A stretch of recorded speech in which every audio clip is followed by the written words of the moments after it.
Concepts and process of communication. आज हम देखेंगे कि जो कम्युनिकेशन का प्रोसेस है ये बेसिकली कम्युनिकेशन इटसेल्फ क्या चीज़ है, इसकी डेफिनेशन हम देखेंगे, इसका कंप्लीट प्रोसेस देखेंगे। कम्युनिकेशन के प्रोसेस के अंदर जो पर्पस ऑफ कम्युनिकेशन होता है वो हम चेक करेंगे, एलिमेंट्स क्या होते हैं कम्युनिकेशन के वो देखेंगे।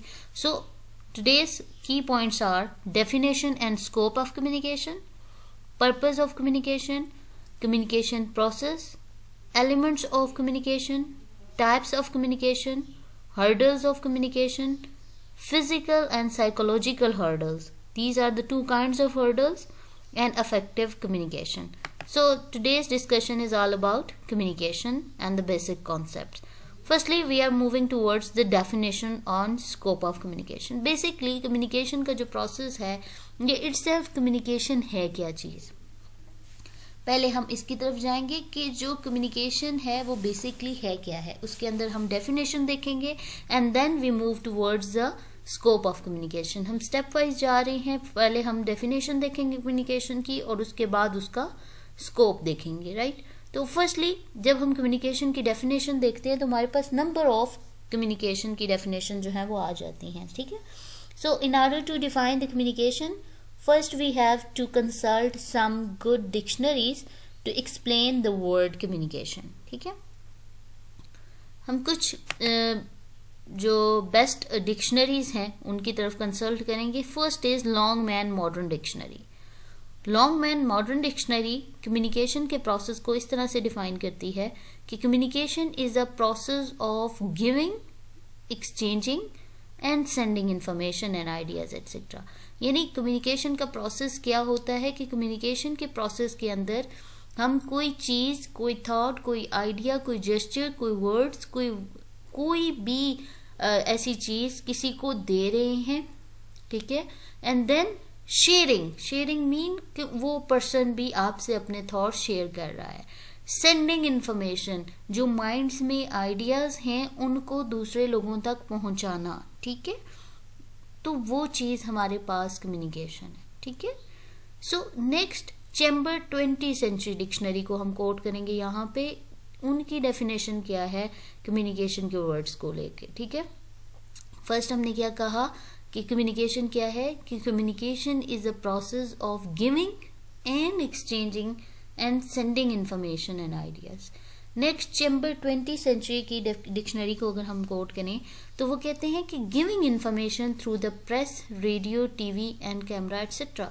यहाँ पे और इस डेफिनेशन में फ़र्क ये है, यहाँ पे उन्होंने कोई भी सेंडर जो है वो स्पेसिफाई नहीं किया और रिसीवर नहीं किया, लेकिन यहाँ पे जो चैम्बर 20th सेंचुरी की डिक्शनरी है वो ये बताती है कि giving information through press, radio and TV. अब ये प्रेस, रेडियो एंड टीवी क्या आते हैं, ये मीडियम है, ठीक है। तो हम बेसिकली अगर हम एक और डेफिनेशन को कंसल्ट करते हैं, ऑक्सफोर्ड डिक्शनरी। ऑक्सफोर्ड डिक्शनरी हमें क्या बता रही है कि ऑक्सफोर्ड डिक्शनरी के according the imparting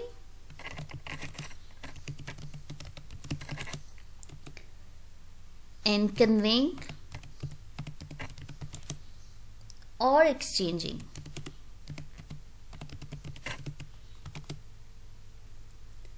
ideas either by speech, writing and sign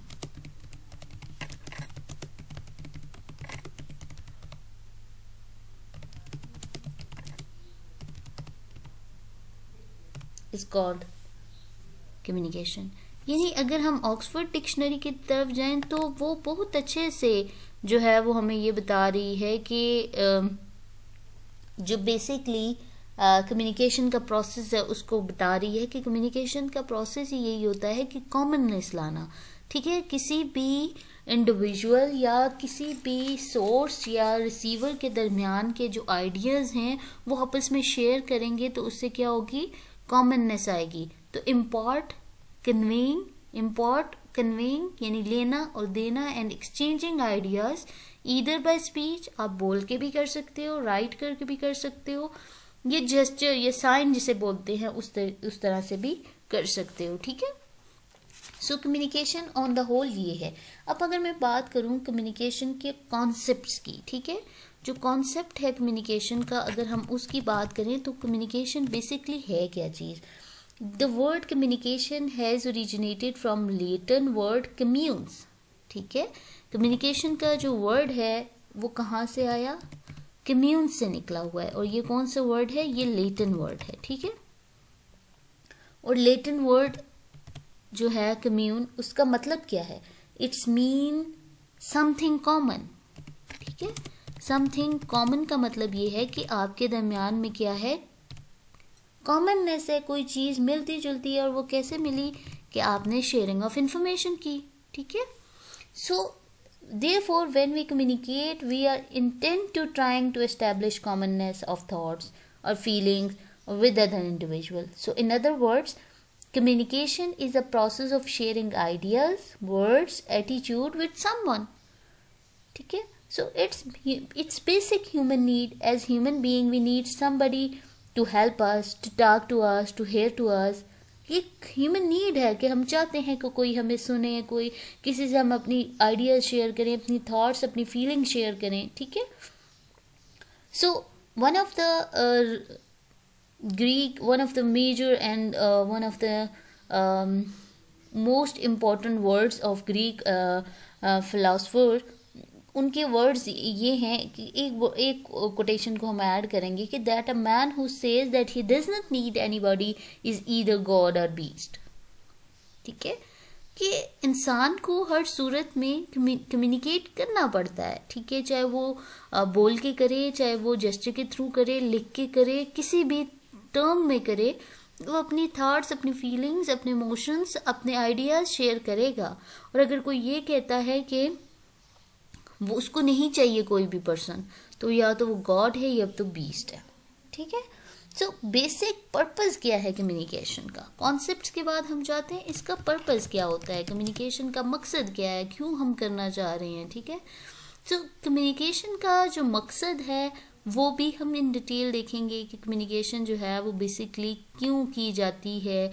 या हम जैसे अभी पढ़ चुके हैं कि कम्युनिकेशन का मकसद ही यही था कि हम एक दूसरे के थॉट्स के दरमियान में कॉमननेस लाने के लिए, यानी कॉमननेस का वर्ड ही कम्युनिकेशन के लिए यूज़ किया गया है। तो पर्पस की तरफ अगर हम देखें ना, तो कम्युनिकेशन का जो बेसिक पर्पस है is to bring changes in the behaviour of receiver. क्या मकसद है इसका, to bring changes in the behaviour of receiver, ठीक है। सो इसमें क्या है कि डिफरेंट स्कॉलर्स है डिफाइन कम्युनिकेशन डिफरेंटली, लेकिन बेसिक कम्युनिकेशन का प्रोसेस यही है कि वो सोर्स से डेस्टिनेशन की तरफ मूव करेगा और मकसद उसका यही होगा कि वो बिहेवियर में चेंजेस लेके आए, ठीक है। फर्स्टली हमने क्या किया कि हमने डेफिनेशन दी, डिफरेंट डिक्शनरीज की, लॉन्गमैन की दी, चैम्बर्स की दी, ऑक्सफोर्ड की दी।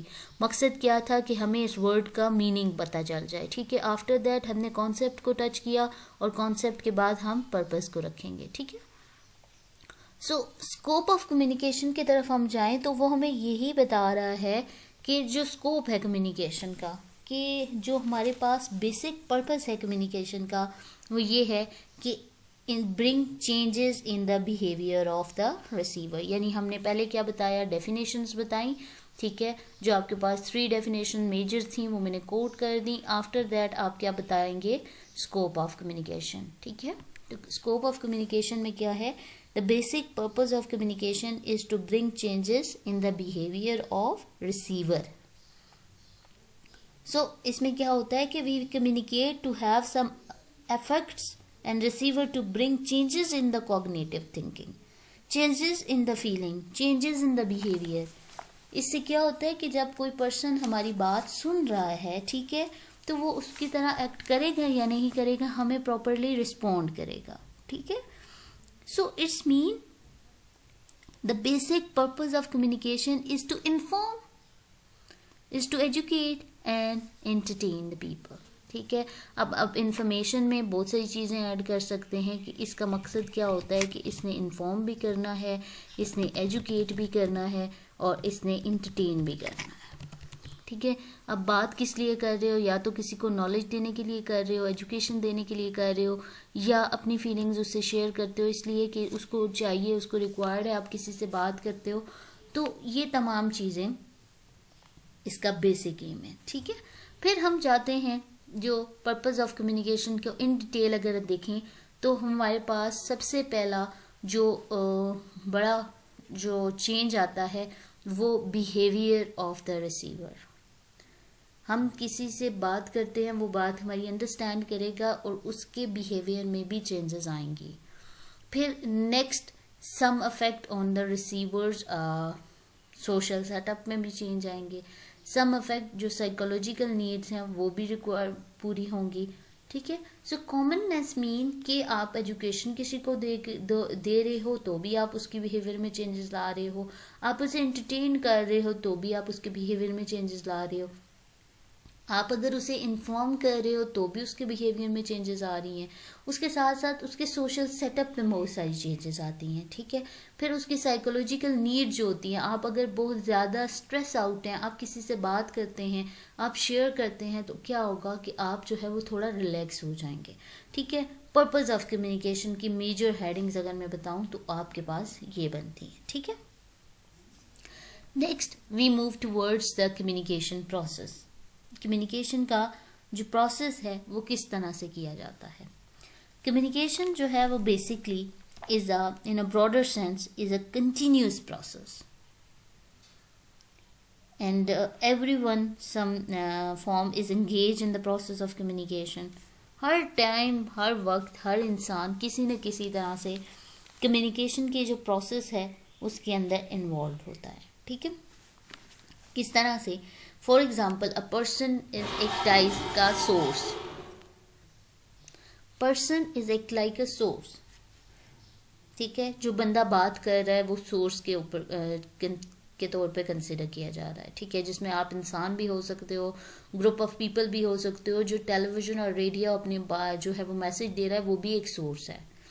फिर उनकी जो आइडियाज़ हैं, जो वर्ड्स हैं, वो फिजिकल शेप में आ रहे हैं। आपके माइंड में कोई चीज़ है, आप एक सोर्स हो, और उन जो माइंड में थॉट्स हैं, जो थिंकिंग है, उनको आप वर्ड्स की फॉर्म में लिखते हो, बोलते हो, या फिर आप रिटन फॉर्म में लिखते हो, तो वो आपके इनकोडिंग हो जाती है। यानी ideas to words is encoding. फिर ये जब इनकोडिंग हो जाती है तो आपका जो कोडेड मैसेज होगा, वो जो कोडेड आइडिया होगा, इनकोडिंग के थ्रू एक प्रॉपर मैसेज की फॉर्म में निकलेगा। ठीक है। चाहे आप वो स्पीच कर रहे हो, चाहे वो जेस्चर के थ्रू किसी को बता रहे हो, या फिर आप राइट करके जो है वो बता रहे हो। So these are the elements ना, जिसमें हमने देखा कि from previous definition we have come to know that the communication is a reliable source of sharing information, ideas, so with the other person. So this basic we can say that on this basis we can say that the process of communication basically consists of the following elements. ठीक है। First मैंने element बताया source, next is the message, next is the channel, and then destination and feedback. Firstly अगर हम जाएं source पे, source क्या है? बेसिकली आपके पास जो सोर्स है वो क्या है? A source is a person who convey his message, ideas, information to the other person in the form of gesture, in the form of writing, in the form of seeing or signals, etc. So without source there is no concept of process of communication, and it is the first necessary elements of communication. A source may be a person, आप में कोई भी इंसान, newspaper, motion picture studio, radio, book, TV or internet, etc. The next is the encoding. When you have some kind of ideas, you change into the words. It's a process, is called as a coding. When your ideas change into physical shape, it's encoding. And when they form a physical shape, like writing, like a gesture, like a speech, is formed a message. And Next is the message. What is message? Message is the second most important element of communication. Without it, again communication is not possible. It may be in the form of verbal, non-verbal, and vocal. Likewise, according to Wilbur Schramm, message may be an ink on paper. You just put a dot on paper isn't a message. Sound waves in an ear and any kind of gesture capable of explaining the measures of interpreting. So it means that a person has either to communicate his message to other person in the form of writing something or on a paper, or it has to speak to the other person so that sound waves may reach him, or he has to make some gesture, etc., like nodding head, smiling, waving his hand, or gesture through eyes, etc. So all these are the messages. And when we include something more important in the message, according to Wilbur Schramm, message well organized message included 4 impressive qualities of message on it. तो ये तमाम चीज़ें हमारे पास क्या हैं, जैसे हमने कहा नीड ऑफ फूड है, मैसेज जो है वो किस लिए, मैसेज के जो है वो डिफरेंट विल्बर श्रैम ने बताया है कि मैसेज जो है या फिर वेल ऑर्गेनाइज्ड होगा, सेम एक्सपीरियंस रखता होगा, पर्सनैलिटी नीड्स होंगी. पर्सनैलिटी नीड्स हमने कौन कौन सी बताई हैं कि सिंपल सिचुएशन के अंदर, for example when we drive a car in the road, so after seeing the red light we stop. When we touch any hot subject mistakenly, then suddenly we remove our hand, etc. So it's a kind of need. So simply it means that the message should be based on our personal needs, and it may be need of food, it may be need of love, it may be need of music and satisfaction of hunger, etc. Next is fourth important quality of message by Wilbur Schramm is the cultural values. अब cultural values भी होती हैं जिसकी basis पे message जो है वो design किया जाता है, या मैसेज को हम लोग जो है वो शेयर कर रहे होते हैं. कल्चर नीड्स क्या होंगी या कल्चर वैल्यूज़ क्या होंगी? The fourth and the most important thing in the message that it must be according to the culture value of receiver.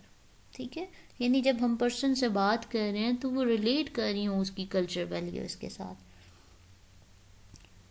It must tally with the attitude of people in that society and that type of norms of that society and the mental level of that society. So it is quite necessary that the message must fulfill the following requirement. Otherwise the message doesn't suit the cultural values, etc. And the process of communication will face the disaster and the outbreak and downbreak and the failure etcetera.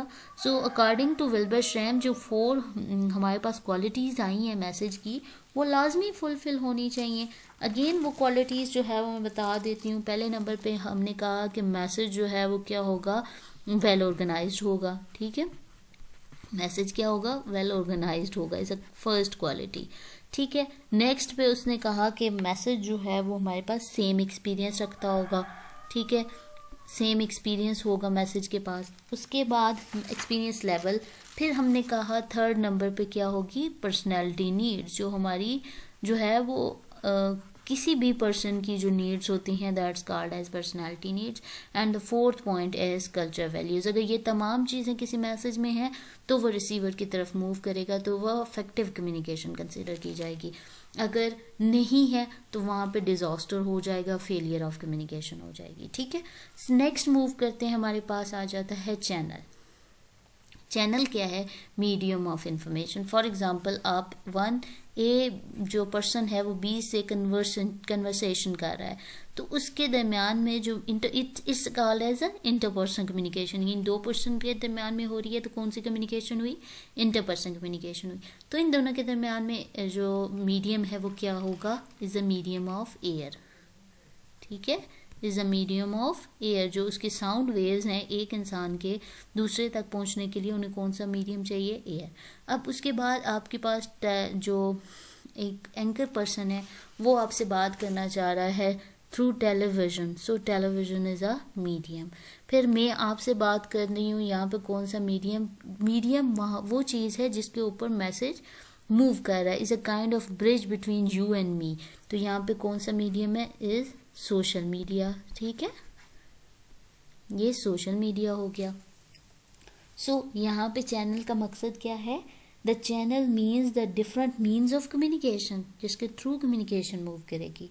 ठीक है, channel is a source by which sender sent his message to the receiver and it may be in the form of physical shape. ठीक है, so keeping all these views in, we can say that there are different kinds of channel. It may be radio, it may be television, telephone, cable, nervous system. Nervous system की जो मैंने example दी कि when you touch something hot mistakenly, आप एकदम से हाथ remove करते हो, वो आपके जो मैसेज थे वो नर्वस सिस्टम के थ्रू मूव कर रहे थे। ठीक है, आपके बॉडी ने किसी चीज़ को टच किया तो नर्वस सिस्टम ने जो है वो रिएक्शन शो किया और आपने हाथ एकदम से पीछे उठाया, तो वो nervous system is also a kind of channel. ठीक है, सो टेलीफोन भी हो सकती है, प्रिंटिंग भी हो सकती है, आपके words, writing etcetera. So the presence of all these channels in a person decide to send his message or signals through such source which is not only convenient to him but also the receiver, and it must be fulfill the social psychological need of the receiver. हम यूं भी कह सकते हैं ना कि it may also depend on his own choice but it create a problem for sender to select when these channels are available to him. Sometimes the channel is also called a medium. तो इसको हम ये भी कह सकते हैं कि channel क्या है, is a kind of medium. ठीक है, देन मैसेज मूव जो है उसने किया, next we move towards the receiver. अब रिसीवर को हम क्या कहेंगे, destination. For example A person B से बात कर रहा है तो B is a destination, B is a receiver. ठीक है, इसको रिसीवर भी हम कहेंगे, इसको डेस्टिनेशन भी हम कह सकते हैं। ठीक है, सो यहाँ पे क्या है कि destination is a person from for whom the source conveys the message through specific medium. Destination is also called a receiver. So the receiver of the message may be reader, जो न्यूज़पेपर पढ़ रहा है वो भी receiver है, जो radio की आवाज़ सुन रहा है वो वीवर है, और जो लिसनर है, और जो टेलीविज़न देख रहा है वो वीवर है। So these are the receivers. So it also very much important element of communication. Without it, again, the communication process is incomplete. If A person is talking to B, then B will be considered as a receiver and A is considered as a sender.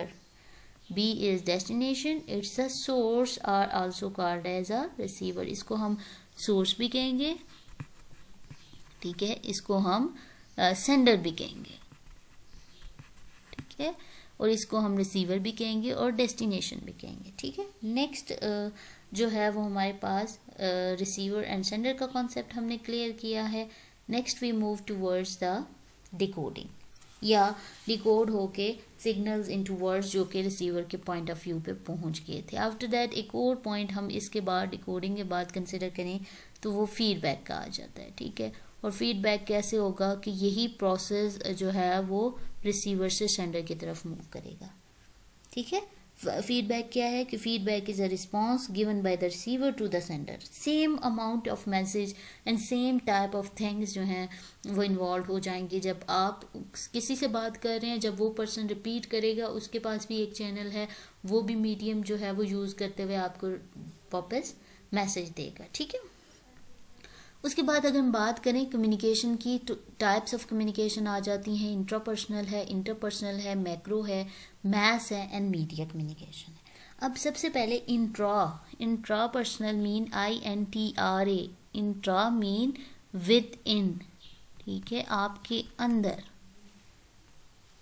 ठीक है, जब इंसान consciously या unconsciously खुद से बातें करने लग जाता है, ठीक है, वो चाहे वर्बल होंगी या नॉन वर्बल होंगी, ठीक है, तो वो इंट्रा कम्युनिकेशन है। ठीक है, जैसे मैंने कहा कि आपने टच किया किसी चीज़ को और एकदम से हाथ पीछे उठा लिया, वो विद इन योर सेल्फ, वो नर्वस सिस्टम की सारी कोरिस्पॉन्डेंस थी, वो इंट्रा पर्सनल कम्युनिकेशन। जब आप आपस में बातें कर रहे होते हो वो भी इंट्रा पर्सनल कम्युनिकेशन, आप आपस में बड़बड़ा रहे हो वो भी इंट्रा पर्सनल कम्युनिकेशन है। ठीक है, For example, if a person is talking to himself, thinking, recalling something in his mind, then in such cases the ear and eyes are the sender of the message, and which is central nervous system is the form of impulses. जो होती है ना impulse जो move करेगी वो message हो गया, और message come to receiver which is your brain.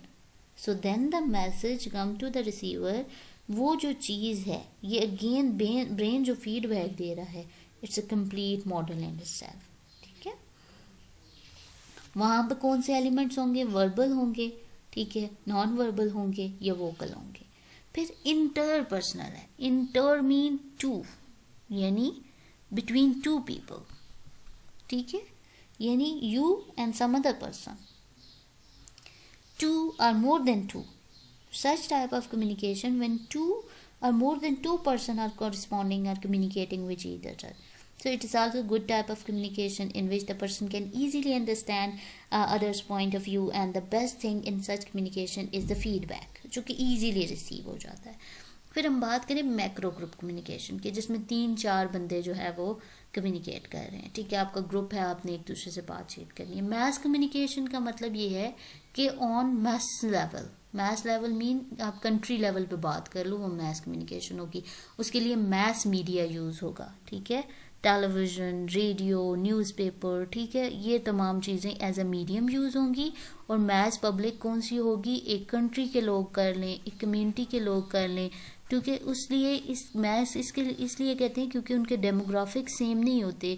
Age group देख लो, कंट्री के लोग अगर हम करते हैं ना तो उसमें बच्चे भी आ जाते हैं, यूथ भी आ जाती है, एजड पीपल भी आ सकते हैं. ठीक है, media communication is also kind of mass communication. ठीक है, जिसके अंदर ये तमाम चीज़ें, ठीक है, जिसके अंदर मैस कम्युनिकेशन की जो है वो if a president is delivering a speech to a radio and then it is form of a media communication. Right, तो ये चीज़ें थी. नेक्स्ट हम बात करते हैं हर्डल्स ऑफ कम्युनिकेशन. हर्डल्स में हमारे पास 2 टाइप्स के हर्डल आ जाते हैं. वो चीज़ जो कम्युनिकेशन प्रोसेस को ख़राब कर रही है या उसके अंदर कोई ना कोई जो है वो हर्डल लेके आ रही है. तो वो हमारे पास 2 तरह के हर्डल्स होते हैं. एक होता है फिज़िकल हर्डल और एक होता है साइकोलॉजिकल हर्डल. अब जो फिज़िकल हर्डल होगा वो किसी चीज़ का या सोर्स से डेस्टिनेशन तक पहुंचने का मसला जो है वो फिज़िकल हर्डल कहलाएगा. ठीक है, फिज़िकल हर्डल क्या हो सकता है हमारे पास? फॉर एग्जांपल मैं आपसे बात कर रही हूँ, आपको प्रॉपर्ली मेरी आवाज़ नहीं आई, तो वो फिज़िकल हर्डल होगा, यानी it's due to some kind of signals, technical issue जिसे हम कह सकते हैं. ठीक है, जब physical hurdle is a problem in a way of transmitting the message from the source to destination and you send the letter to your friend but he didn't receive it, it is a physical hurdle. ठीक है, speech of president on PTV but you can not listen it clearly due to some problem in the transmission. So these are the physical hurdles. ठीक है, जो एक problem जो है वो specific situation में आपके सामने मौजूद है. नेक्स्ट आ जाती है साइकोलॉजिकल हर्डल. साइकोलॉजिकल हर्डल जो है वो माइंड की हर्डल है, यानी it's a hurdle in the kind of hurdle which the destination receive the message clearly but react to the message. So this is a great hurdle in the process of communication. कैसे? May be कि आप जिस person से बात कर रहे हो उसको आपकी जो थिंकिंग है वो समझ नहीं आ रही, ये फील्ड ऑफ एक्सपीरियंस जो है वो डिफरेंस है. आप बच्चे से बात कर रहे हो या अपनी जो आर्ट है, आपने एक ड्राइंग बनाई है और जाके आप जो है वो 70+ बंदे से पूछते हो कि आप मुझे इसमें बताएं कि कौन से कितने पिक्सल्स यूज़ किए गए हैं. Is a kind of physical hurdle. Psychological hurdles वो हर्डल्स होती हैं जिसमें हम ये कह सकते हैं कि सिमेंटिक नॉइज़ है. ठीक है, जब आप डिफ़िकल्ट वर्ड्स, जॉ ब्रेकिंग, टंग ट्विस्टिंग कर रहे हैं कम्युनिकेटर के सामने, तो वो आपकी बात को अंडरस्टैंड नहीं कर सकता. Is a psychological hurdle. Field of experience की हमने बात की कि न्यूटन लॉ जो है अगर अनएजुकेटेड पीपल्स के सामने एक्सप्लेन किया जाए तो वो नहीं समझ पाएंगे. Is a kind of psychological hurdle. Cognitive dissonance. ठीक है, जब communicator want to deliver a message to audience and that is smoking is injurious to health, but वो ऑडियंस के सामने खुद पी रहा है, तो वो समझ नहीं पाएंगे ना. सो फ्रेम ऑफ रेफरेंस, हम किसी को एग्जाम्पल कोट कर रहे हैं. ठीक है, फॉर एग्जाम्पल कम्युनिकेटर एक पर्सन या एक चीज़ को देख रहा है तो वो अपनी अंडरस्टैंडिंग के मुताबिक उसको जज करता है as a frame of reference. Poor understanding, तो एक्सप्रेशंस, ये तमाम चीज़ें साइकोलॉजिकल हर्डल्स में आती हैं। फिर कम्युनिकेशन किस वक्त अफेक्टिव होगी? अफेक्टिव मैसेज जब अफेक्टिव होगा, ठीक है, जो हमने करेक्टरिस्टिक विल्बर श्रैम के पढ़े हैं कि 4 मेजर करेक्टरिस्टिक हैं, तब मैसेज जो है वो अफेक्टिव होगा, जिसमें हमने ये बताया है कि मैसेज जो है वो सबसे पहले क्या होना चाहिए, जो मैसेज है कम्युनिकेटर का जो मैसेज है वो 4 बेसिक क्वालिटीज़ रखे, ठीक है। अब वो 4 बेसिक जो क्वालिटीज़ हैं हमने कौन कौन सी बताई हैं कि वो मैसेज जो है वो वेल ऑर्गेनाइज्ड ही होगा, ठीक है। उसके साथ साथ मैसेज जो है वो क्या होगा, वो सेम एक्सपीरियंस को शो कर रहा होगा, ठीक है, सेम एक्सपीरियंस लेवल पे होगा तो भी वो वेल इफेक्टिव होगा। फिर पर्सनैलिटी नीड की हमने बात की है, फिर हमने बात की है कल्चरल वैल्यूज़ की। ये तमाम जब करेक्टरिस्टिक में मैसेज फॉल करेगा तो वो इफेक्टिव मैसेज होगा। सूटेबल मीडियम, ठीक है, अगर हमने आपस में बात करनी है, हमें जल्दी फीडबैक चाहिए तो हम इंटरपर्सनल या ग्रुप कम्युनिकेशन करेंगे, और उसके अंदर मीडियम जो है वो हमारे पास क्या होगा कि हम लोग आपस में बात कर रहे हैं तो एयर इज़ अ मीडियम, तो वहाँ पे इफेक्टिव होगा। फिर अगर हमने वही बात ज़्यादा लोगों तक पहुँचानी है तो वहाँ पे मीडियम कौन सा इफेक्टिव होगा? टेलीविज़न, रेडियो, न्यूज़पेपर, ठीक है। रिसीवर अटेंशन, हमने उसी वक्त बात करनी है जब रिसीवर जो है वो 100% अटेंटिव होगा हमारी बात सुनने के लिए। सोशल वैल्यूज़ को सामने रख के जब कम्युनिकेशन की जा रही होगी तो वो इफेक्टिव होगी। So these are the few points about communication. तो होप्स हो कि आपको मेरी बातों की समझ आई होगी, लेक्चर समझ आया होगा। अगर आपको लेक्चर जो है वो समझ आया है, आपको ये तमाम कॉन्सेप्ट जो हैं वो समझ आए हैं, तो वीडियो को लाइक ज़रूर कीजिएगा, शेयर करना ना भूलिएगा, और अगर आप इस चैनल पे नए हैं तो चैनल को सब्सक्राइब कर दीजिएगा। Thanks for watching.